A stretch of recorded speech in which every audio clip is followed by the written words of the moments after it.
The only thing that can throw a bit of volatility is non-farm payrolls out this week. Those looking to be positioned for the US elections, I can imagine will have already done so and will now simply await the aftermath of next Tuesday's vote, said Ken Veksler of Accumen Management.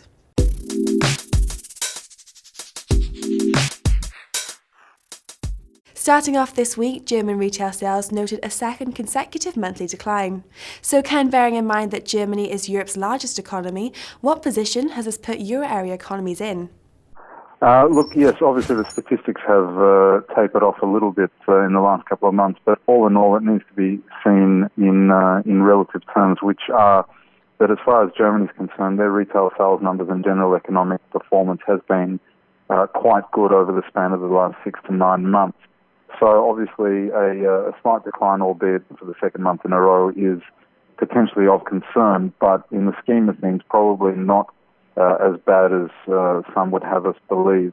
So in the broader scheme of the European or the Eurozone, it remains a fairly steady sort of benchmark, if you will, of overall decent performance. And then obviously Eurozone as a whole isn't doing remarkably well, but having said that, there has been a levelling off, if you will, of poorer data. So overall, I think we're starting to see, and have been seeing for some time, a bit of consolidation around the poor numbers that have been coming out of the Eurozone for a while now.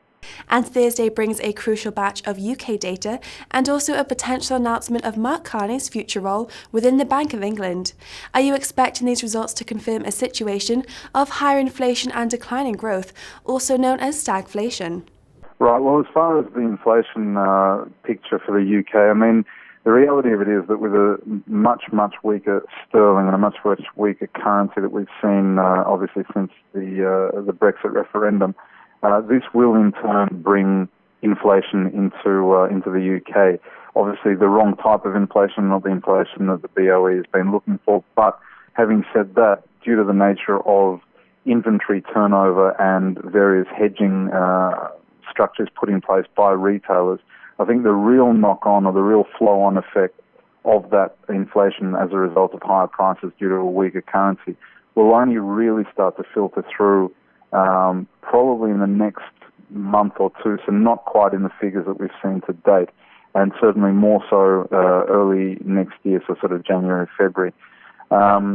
Whether we have technically induced stagflation or not in the UK, I think that is a reality that we're going to have to deal with, but probably not in the most immediate instance.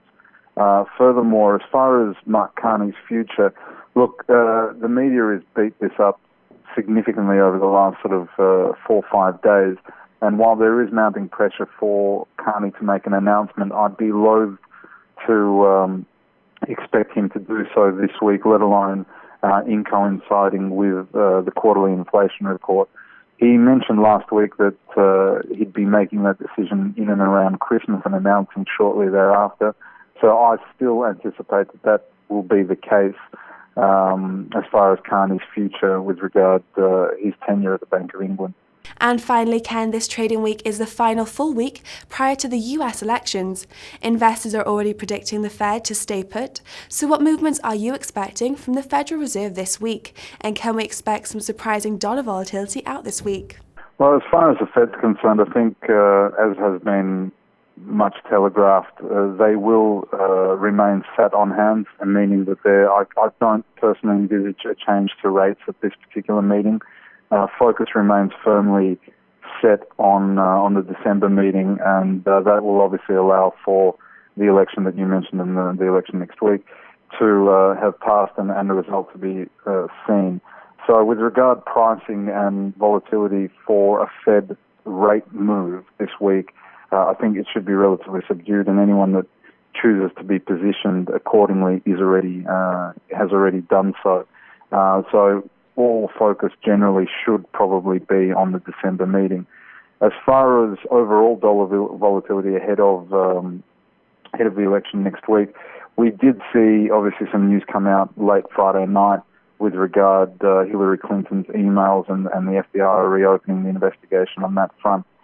There was an element of volatility in the aftermath, but given the timing of it, it was relatively limited. And actually today, with Monday the first full trading day of the week, it still remains fairly subdued as far as volatility. So I have a feeling that anyone that wanted to be positioned irrespective of directionality for the election has pretty much done so already. So the only thing that could throw a bit of volatility into the mix is obviously non-farm payrolls out on Friday this week, and a few other fairly key pieces of data as far as the broader US economy is concerned. But those looking to be positioned for the election, I would wager have already done so and will now simply await the aftermath of next Tuesday's vote. Well, Ken, thank you for your thoughts. There's plenty of potential FX movers this week, so be sure to keep clicking back to Dukascopy TV to ensure that you're kept up to date.